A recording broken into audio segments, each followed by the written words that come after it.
Hi everybody, my name is Rachel. I'm owner and artist of Pink Photo Studio. We're here today to do a Galentine's Day workshop. I'm very excited about. We're going to be learning how to paint some poppies, hearts, and also a few strawberries. So how I've set the class up today is a little different than maybe one of my past classes. So you have received an outline of the image. You had the opportunity to trace that image on a piece of watercolor paper. If you want to go freeform, then go for it, and we'll just work on it together. I've traced my image so that way I can kind of walk you through color mixing a little bit better and make the class a little bit more about colors and kind of what pops against what, instead of worrying about the composition. So I'm really excited for you guys to be here today. So let's get started. Okay, so this is the final image that you saw in your handout. If you want to have your guide out, your PDF in front of you, you can. Otherwise, we'll just go through this together. Hopefully you have your tracing done. Again, if you just want to kind of do it free form as we go, feel free and try that. Like I said, I want to focus more on color mixing for this one, as opposed to placement of the items in the composition. So before we get started, I'll show you right here. This is my outline. It's very light. But before we do that, I want to just kind of go over our color palette today.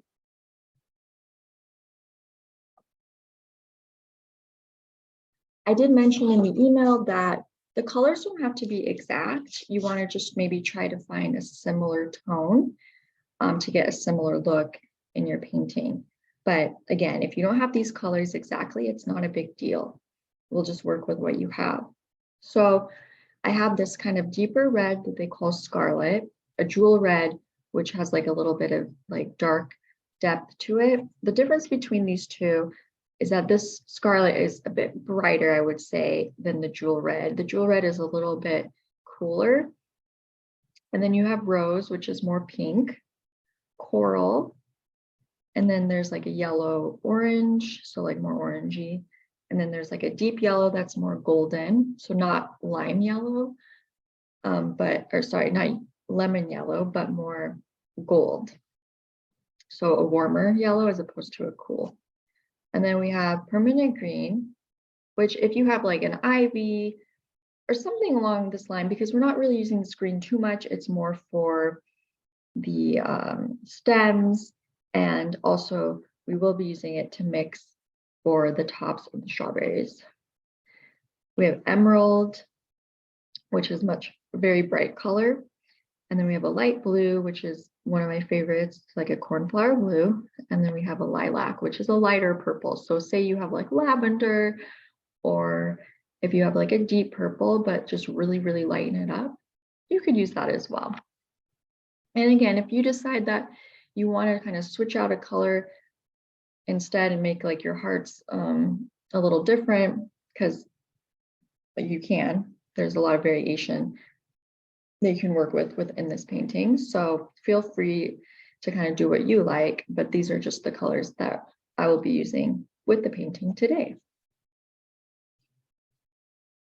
And the brand that I'm using is this Turner Design Gouache, which even though it is a gouache, it is a watercolor kind of consistency. All you do is add more water to it. It's one of those, where when it dries, you rework it just like a watercolor. The difference between the watercolor and this gouache really is minimal. I would say that they actually last longer because the pigment base, there's just so many pigments within the actual amount that's in the tube. So I love these because you can get a really bright kind of opaque color, but also if you add enough water, you can get a nice transparency as well. But I also love Winsor Cotton, Winsor Newton Cotton, and then also Colvin brand is really nice.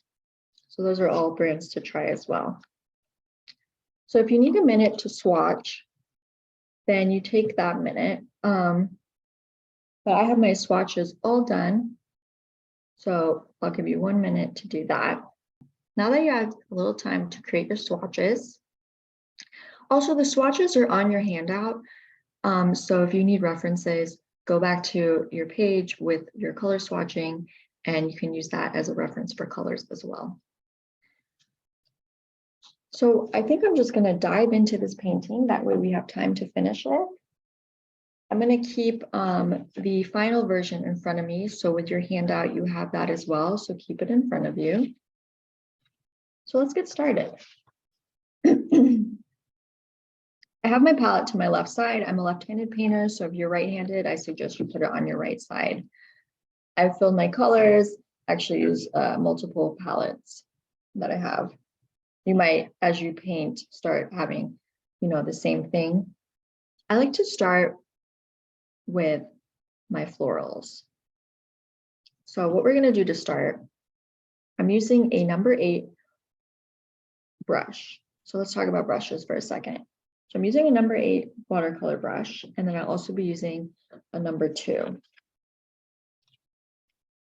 And because I want to get a good width, this can press down really well. You can get like nice widths within your painting when you use the side of your brush as well. And also with the number 2, you get a really detailed look. So if you want to, when we go in and create like the little pokes for, the strawberries and the centers of the flower and things like that, we can use the smaller brush. That way we have more control over the paint that we applied to our painting. For our flowers, let's start. I always work on, so when I do a tracing like this, what I usually do is actually do the petals first, and then I work on the center. So I use my kind of deeper red, which is my like jewel red, and then I also use my rose. So I'm going to start with my rose because it is the lighter color. And I'm going to keep a piece of paper in front of me that I can use to swatch. So just a blank piece of watercolor paper. Also, what you should have is paper towel, extra paper, extra paint if you need it, your water cup. Okay, so your rose is going to be more pink. I like to start at the top, that way my hand doesn't like get into what I'm painting. So I start at the top and kind of work my way down. Being a left-handed painter as well, I have to make sure I usually go from right to left, that way I don't smear. But if you are right-handed, you can go the other way from like left to right. But basically we'll be starting with the top, so we can do that together. So using my outline will be helpful for my fill. I don't usually stay 100% within an outline because it's so light, and it's really there just as a guide for me. So if I get out of it, it's not a big deal. I want to make sure that I water down my paint enough to get this kind of brighter pink. You don't want to ever start too dark with watercolor, because then you'll have no way to grow your depth within your painting. So watercolor is working lights to darks.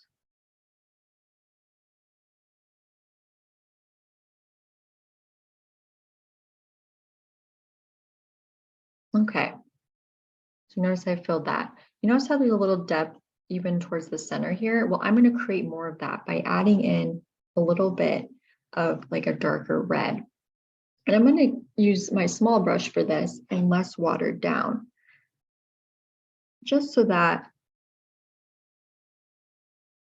I have more control of where that color goes. So I'm going to add it to that like center area and let it kind of pull itself out into the pink.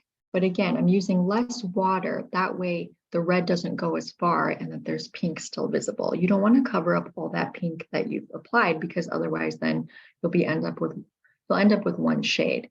And the point is for you to create depth that contrasts that pink.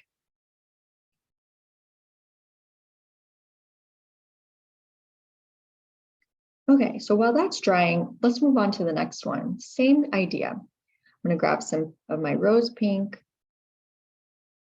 and I'm going to go to this one on the left side here.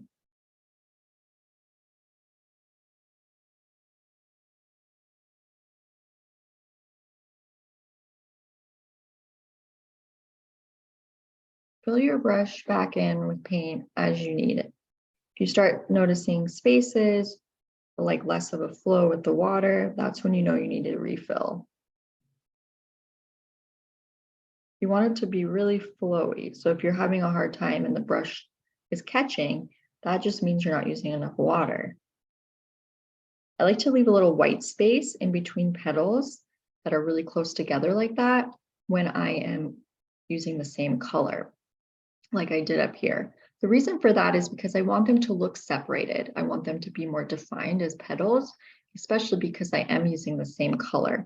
If they were to be different colors, that wouldn't be as important because they would define themselves with their different colors.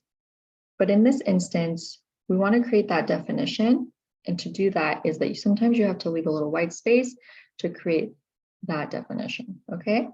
So I'm going to go back in with my small brush using my red.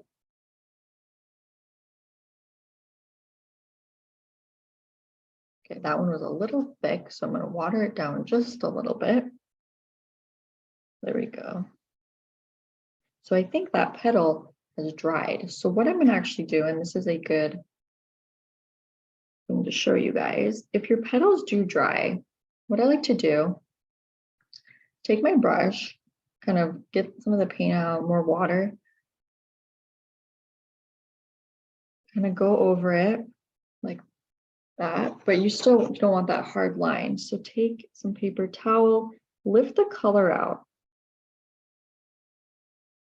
reapply water, doesn't have to be a ton, and then go back in with your dark red, but less watered down, and reapply. And notice how that's moving now? I did that because I want there to be a flow. I don't want it to be a hard line.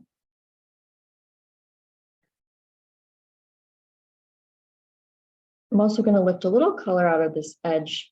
If you ever want part of your flower to look like, it's brighter, especially along the edge or the tip, because if it's facing out, especially, like, it's more likely, for light to hit it.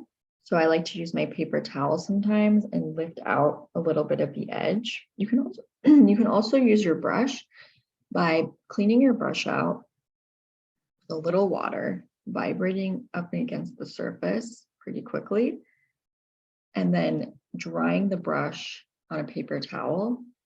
And then you lift up that pile of paint or water that you have just created. Okay. Just a little tip for you guys. Okay, awesome. So let's go back, or let's go down to our last flower down here. Same idea, let's go in with our rose pink.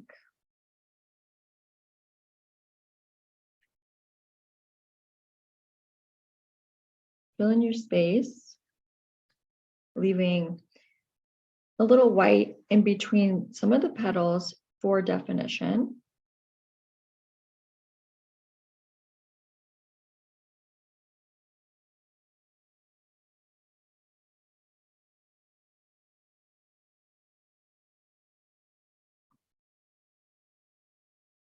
This one I like a little lighter actually, because it's a little different than the other ones. Some of them have a little bit darker tones.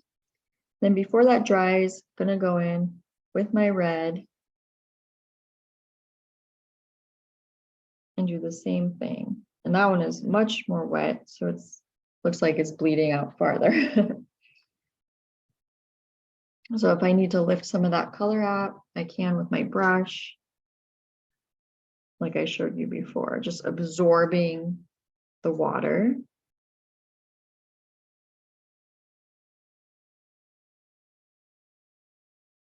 Okay, I love the bleed. So that's how you get that nice bleed between the two colors. If I were to apply that red on top, like you saw before, it wouldn't bleed, it would just sit on top. Okay, so here's our flowers. So I'm gonna work on the center, but I wanna wait till the flowers are dry. That way the color doesn't bleed into the red, because I want this center to be a little bit more defined. If I wanted it to be more washy, then I would go back to the top one and start working on it now. And some of that yellow would bleed into the red, and you get like a looser more washy center, but I want mine again more defined. So I'm going to wait till it dries a little bit more.